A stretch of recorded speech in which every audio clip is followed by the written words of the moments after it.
So more recently, I've been doing this do nothing meditation, kind of like Shikantaza natural meditation. Yeah.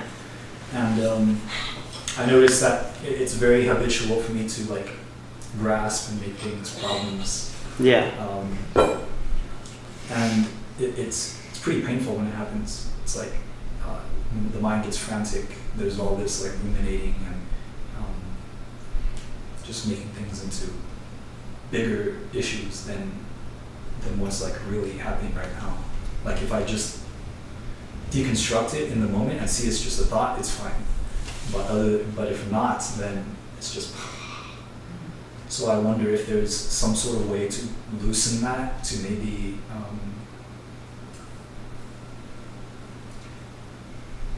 lessen the resistance. You know, in a way, if you commit to natural meditation, you know, then it's everything that happens is what's real or what's really happening. Something stood out when you said that. So it's within that, you know.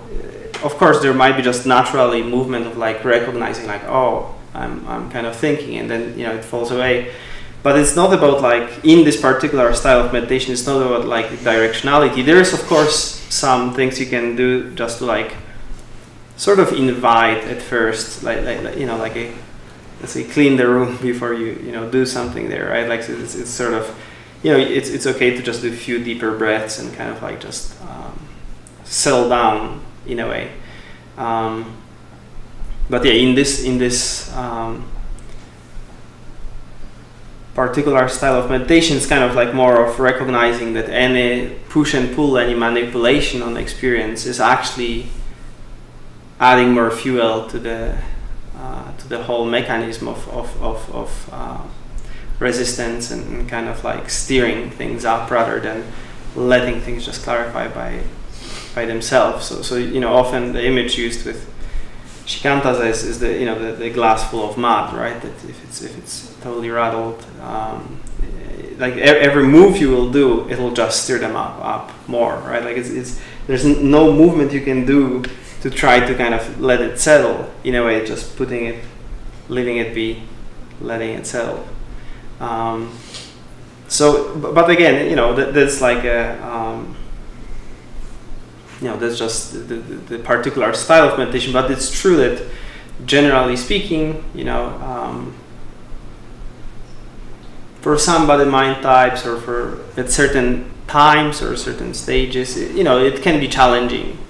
You know, it can be a little bit, you know, it feels like giving some directionality, you know, would be more helpful or something, right? Or so it's matter of like, again, you're just striking the balance between the kind of intention and surrender to just know how much you can allow. You know, you can allow its own course before you're just, you know, gone on a thought train, right? So I think it was Adyashanti or someone who was having this image of like having a bird in your hand, and you're opening the hand, but if you open just immediately, the bird will fly away, right? Like it'll not. So it's kind of like a matter of opening it so slowly and so gently that, you know, the bird kind of is not startled by any movement, and there is not kind of flying away in this moment. Like there's no kind of losing it, right? So in a certain way, there is the same sort of balance that you can have in your meditation. That you know, the kind of just naturally like this tightrope walk between surrender and intention, that you kind of place just enough of intention to kind of be present and not to get lost in a rumination, but at the same time not to make it into like you know, push and pull and you know, just trying to silence the thoughts and all of that, and then, you know, just gradually, you know, allowing it, and, you know, sometimes kind of noticing that you're lost, but then through that kind of slow and kind of deliberately balanced opening, there might be some sort of some style of some sort of whatever a moment is calling for. And sometimes this move, sometimes it can be faster, sometimes it can be slower. It's all kind of, that there's some natural intelligence in our experience and in our entire system that we can apply. And so it's a matter of like finding in each moment the sort of right amount of allowance, and yet not, sort of totally feeling like, you're lost in distraction for majority of the round or something. It happens to me. Just maybe less so now, but it's just a human experience, right? So yeah, I would just play with that kind of how much sort of openness and how much sort of this little kind of intention towards clarity is called for in each of those moments. Just kind of take it moment by moment kind of thing. Yeah.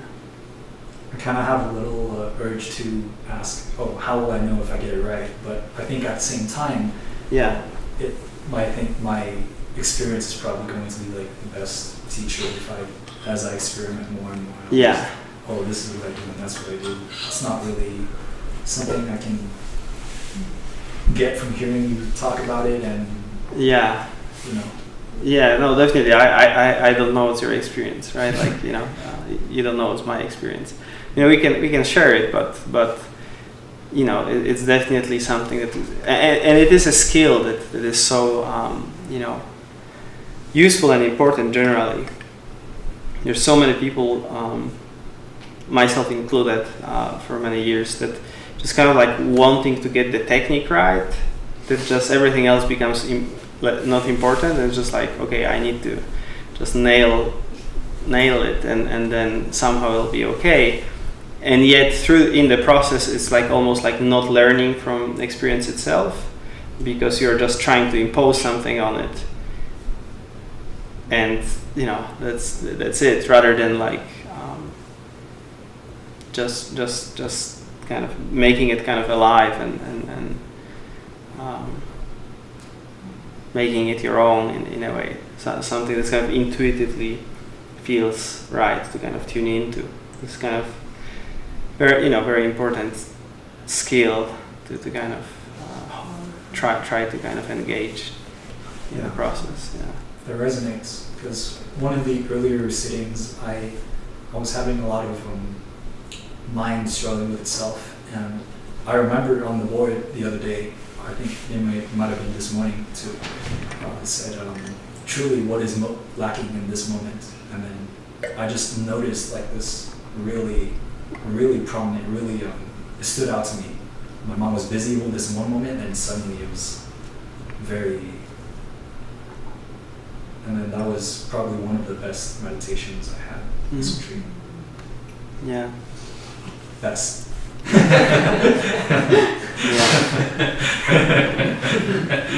Sounds great. Yeah.